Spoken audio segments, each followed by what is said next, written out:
Right. Indira గారు చెప్పండి, ఏమిటి ఈ పరిణామం? ఇప్పుడు ఏంటి, మీరు హామీ నెరవేర్చినట్లేనా కాదా? మరి వాళ్ళేమో విపక్షాలు విమర్శిస్తున్నాయి, జనంలో కూడా అంత సంతృప్తి కనపడటం లేదు. నిజంగానే మీకు బాధ ఉండొచ్చు, ఇబ్బంది ఉండొచ్చు, దాన్ని నేనేమి తప్పు పట్టను. కానీ ఇది మీరు ఏ మేరకు హామీ నెరవేర్చినట్లు అవుద్ది సన్న బియ్యం సన్న వడ్లు కొనడం ద్వారా? ఛానల్లో ఉన్నటువంటి సోదరులకు మరియు సాక్షి ప్రేక్షకులకు నమస్కారం అండి. ఫస్ట్ ఆఫ్ ఆల్, డిస్కషన్ అనేది రైతులకు సంబంధించినటువంటి నిన్న జరిగినటువంటి ప్రెస్ మీట్ బేస్ లో మీరు తీసుకున్నట్టుగా నాకు కనబడింది. సో ఇప్పుడు ఓవరాల్ గా గమనించినట్లయితే రైతులకి సంబంధించి ఈ ప్యానెల్లో డిబేట్ పెట్టినటువంటి మాట్లాడేటువంటి రెండు పార్టీలకి నైతిక హక్కు ఉందా మాట్లాడేదని నేను అడిగేటువంటి మౌలిక ప్రశ్న. ఎందుకు అనంటే, రైతుల్ని గోసబుచ్చి రైతులకు బేడీలేసి లాస్ట్ ఇయర్ నేనే అన్ని కళ్ళాలు తిరిగిన, రైతులలో అన్ని కళ్ళల్లో కన్నీళ్లు అని చెప్పి నేను తిరిగిన సార్, నేను సాక్ష్యం దానికి. అలాంటి రైతుల్ని గోసబెట్టినటువంటి మీకు తడిచిపోతే వాళ్ళు చేతుల్లో ఒడ్లు తీసుకొని నిలబెడితే కూడా కనీసం కనికరం చూపలేదు. రైస్ మిల్లర్లకు మద్దతు పలికినారు తప్ప ఎక్కడ రైతన్నకు మద్దతు పలకలేదు. అలాంటి మీకు మాట్లాడే నైతిక హక్కు లేదని నేను తెలియజేస్తున్నాను. అలా అని మేము బాధిత రహితంగా లేము, మేము బాధితయుతంగా ఉన్నాం. కాబట్టే ఇవాళ మీకన్నా ముందుగా ప్రొక్యూర్మెంట్ మొదలు పెట్టినాం. 7,245 సెంటర్లు ఓపెన్ చేశాము. ఐకేపీ సెంటర్స్, అలాగే ఉన్నటువంటి ధాన్యాల్లో పిఎస్సి సెంటర్స్, డిసిఎం సెంటర్స్, ఈ ముగ్గురిని సమన్వయం చేస్తూ 3 సెంటర్ల ద్వారా కొనుగోలు చేస్తున్నాం. 20వ తారీఖు వరకు మేము కొనుగోలు చేసినటువంటి ప్రొక్యూర్మెంట్ జరిగినటువంటిది 37,59,000 మెట్రిక్ టన్నులు మేము కొనుగోలు చేస్తాం. ఆ డేట్ వరకు, మే 20 ఆ డేట్ వరకు బిఆర్ఎస్ ప్రభుత్వంలో ఉన్నప్పుడు కొనుగోలు చేసింది కేవలము 33,97,00,000 మెట్రిక్ టన్నులు. వాళ్ళకన్నా మేము ఎక్కువగానే కొనుగోలు చేస్తాం. అంటే మా యొక్క చిత్తశుద్ధి చెప్పే ప్రయత్నం మీకు చేస్తున్నాం. రెండో విషయం, తడిచిన ప్రతి ధాన్యాన్ని, అకాల వర్షానికి తడిచిన ప్రతి గింజను కూడా మేము కొంటామని చెప్పడం జరిగింది. అది అధికారికంగా చెప్పాము, ఓరల్ గా ఎలక్షన్ సందర్భంలో చెప్పాము. ఏ సమయంలో అయినా కూడా రైతులకి నష్టం జరిగే పని ఎప్పుడు చేయలేదు. గతంలో రుణమాఫీ చేస్తామని మేనిఫెస్టోలో పెట్టకపోయినా కూడా 75 లక్షల కోట్ల రూపాయలు రుణమాఫీ చేసిన ఘనత మీకు తెలుసు. నేను కొత్తగా చెప్పాల్సిన అవసరం లేదు. ఇవాళ రైతుకు సంబంధించినటువంటి మద్దతు ధర ఛత్తీస్గఢ్ లో లాస్ట్ టైం మేము మేనిఫెస్టో పెట్టకపోయినా 500 రూపాయలు బోనస్ ఇచ్చాం ఛత్తీస్గఢ్ లో. సో ఇవాళ తెలంగాణ రాష్ట్రంలో, కర్ణాటక రాష్ట్రంలో ఇవాళ బోనస్ 500 రూపాయలు చెప్పినటువంటి దానికి ఇవాళ మేము చేస్తున్నాము. నిన్న ఇది వర్షాకాలంలో మొదలు పెడతామని చెప్పినాం. అది కూడా యాజ్ అండ్ టుడే కాదు, వర్షాకాలంలో చేస్తామని చెప్పినాం. మాట కట్టుబడి ఉంటున్నాం. రెండో విషయం ఏంటి అంటే, సన్నాలకు చేస్తారు, దొడ్డు వడ్లకు చెయ్యరు అని ఎక్కడా కూడా అధికారికంగా ఇచ్చినటువంటి నోట్లో లేదు సార్. దీనిని భూతద్దంలో చూపి వక్రీకరించి తప్పుడుగా ప్రజలని, రైతులని మోసం చేస్తుంది. వాళ్ళు అవుతున్నారు. దుష్ప్రచారం ఇందిర గారు,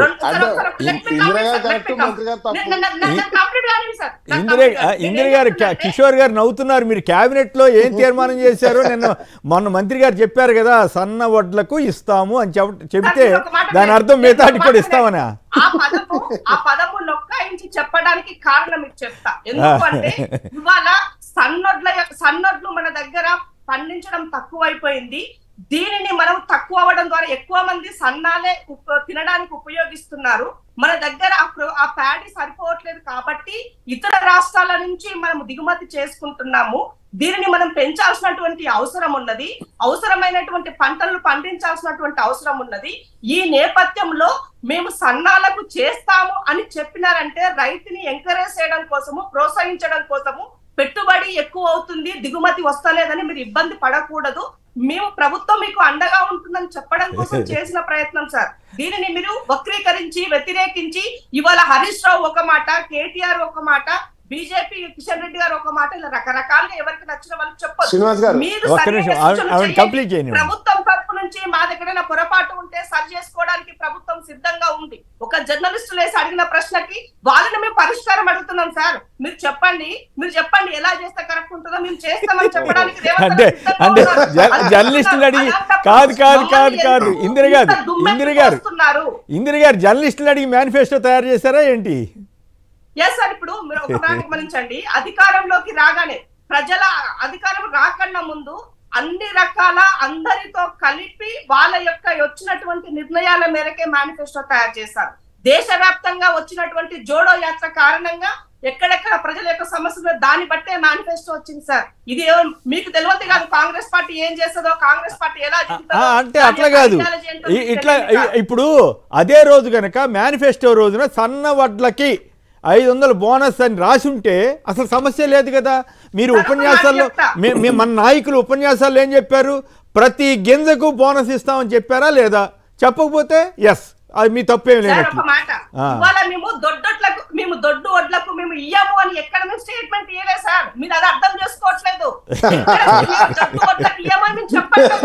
అది కరెక్ట్, అది కరెక్ట్. అంతే సార్, అంతే. ఎగుమతి ఇవాళ దిగుమతి జరుగుతుంది, మనం ఎగుమతి వైపుకి వెళ్ళాలి అంటే పంట నష్టం పూడ్చడం కోసం ఇది మేము ఇస్తున్నాము, మీరు పండించండి అని చెప్పాం. మేము వారి లెక్క వరి వేస్తే ఉరి అని మీరు చెప్పలేదు సార్. అంటే కరెక్ట్, మీరు చెప్పింది వాస్తవం. మీరు నిన్న కాదు కాదు ఇందిర గారు, ఇందిర గారు ఓకే, మీరు విమర్శలు అవన్నీ వాళ్ళు ఏం చేయలేదు అని చెప్పండి, నాకేం అభ్యంతరం లేదు. కానీ నిన్న ఇవాళ మీరు భాష్యం చెబుతున్నారు, చక్కగా చెప్పారు. నిన్న భట్టి గారు చక్కగా మెల్లగా ఇప్పుడే మొదలు పెట్టామన్నారు. మీరు అంతకంటే ఎక్కువ ఒక అడుగు ముందుకేసి మంచి భాష్యం చెప్పారు, బాగానే ఉంది. ఏది మన టీకా తాత్పర్యాలాగా చక్కగా చెప్పారు. మరి పొంగులేటి శ్రీనివాసరెడ్డి గారితో అదే మాట ఎందుకు చెప్పించలేదు ఆ రోజున?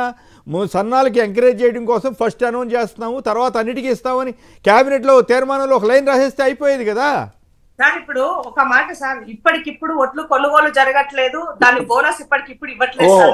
దీనిని ఈ సమయంలో ఎందుకు రాద్ధాంతం చేస్తున్నారు అనుకున్నాను. నిజంగానే జరిగే కొనుగోలు జరిగే సమయంలో మేము సన్నాలకే ఇచ్చి దొడ్డొడ్లకి ఇవ్వకపోతే మేము రైతులను మోసం చేసినట్టు అవుతుందని మీరు చెప్పొచ్చు. కానీ అది జరగని దానికి ఎందుకు తప్పట్లు తాళాలు వదిలేస్తే ఏమంటే పిల్లి శాపన అర్థాలు ఎందుకు సార్? ఇది మీరు ఎలా చేయలేకపోయినారు? విధ్వంసాన్ని రాష్ట్రాన్ని దేశాన్ని చేశారు. పిల్లి శాపనార్థాలు కాదు. తుమ్మల గారు అయితే కాంగ్రెస్ మీద పడి ఏడుస్తున్నారని చెప్పాడు ఆయన. తుమ్మల గారు అయితే మీరు పిల్లి శాపనార్థాల దగ్గర ఆగారు, తుమ్మల గారు అయితే కాంగ్రెస్ మధ్య పడి రోజు ఏడవడం తప్ప ఇంకేం చేయట్లేదని కూడా తిట్టాడు ఆయన.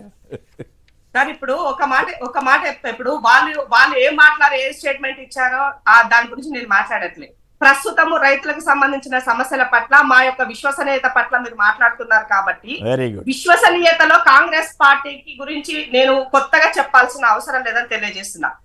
ఇవాళ బీఆర్ఎస్ తర్వాత బీజేపీ చెప్పాలంటే 2 ముక్కలు చెప్పి క్లోజ్ చేస్తాను సార్, 2 ముక్కలు. ఇవాళ కేసీఆర్ గారు KG to PG అని చెప్పి మేనిఫెస్టోలో పెట్టినారు. భూమి ఉన్న ఇల్లు స్థలము ఉంటే మీకు ఇల్లు కట్టుకోవడానికి 5 లక్షల రూపాయలు ఇస్తాను మేనిఫెస్టోలో పెట్టినారు. చివరికి అసెంబ్లీ సాక్షిగా నేను ఆ మాట చెప్పలేదు, 3 లక్షలే అని చెప్పి దాట వేస్తున్నారు సార్. మీకు కావాలంటే వాళ్ళ మేనిఫెస్టో చూసుకోమని. మూడో విషయం ఏంటి అని అంటే సార్, ఇవాళ దళితులకు ఇచ్చినటువంటి భూమి ఆనాడు రాజశేఖర్ ఇచ్చినటువంటి ఒక్క నిమిషం మాట్లాడు. టైం ఉంది. మిగతా ఇష్యూస్ అన్నిటికి వెళ్తే మీరు ఇబ్బంది పడతారు. ఇందిర గారు, మిగతా ఇష్యూస్ అన్నిటికి వెళ్తే మీరు ఇబ్బంది పడతారు, మీ ఇష్టం. మరి దళితులకి 10 లక్షలు అయినంటే మీరు 12 లక్షలు అన్నారు. అట్లా రైతు రుణమాఫీ వ్యవహారం మీరు ఇబ్బంది పడతారు. ఒక్క నిమిషం, ఎంతవరకు మీ వాదన బాగా చెప్పారు, ఎంతవరకు మీ వాదన బాగా చెప్పారు. మిగతా అన్ని హామీలకి వెళ్తే ఇప్పుడు ఇవన్నీ చెప్పాల్సి వస్తుంది, మళ్ళీ మీరు ఇబ్బంది పడతారు.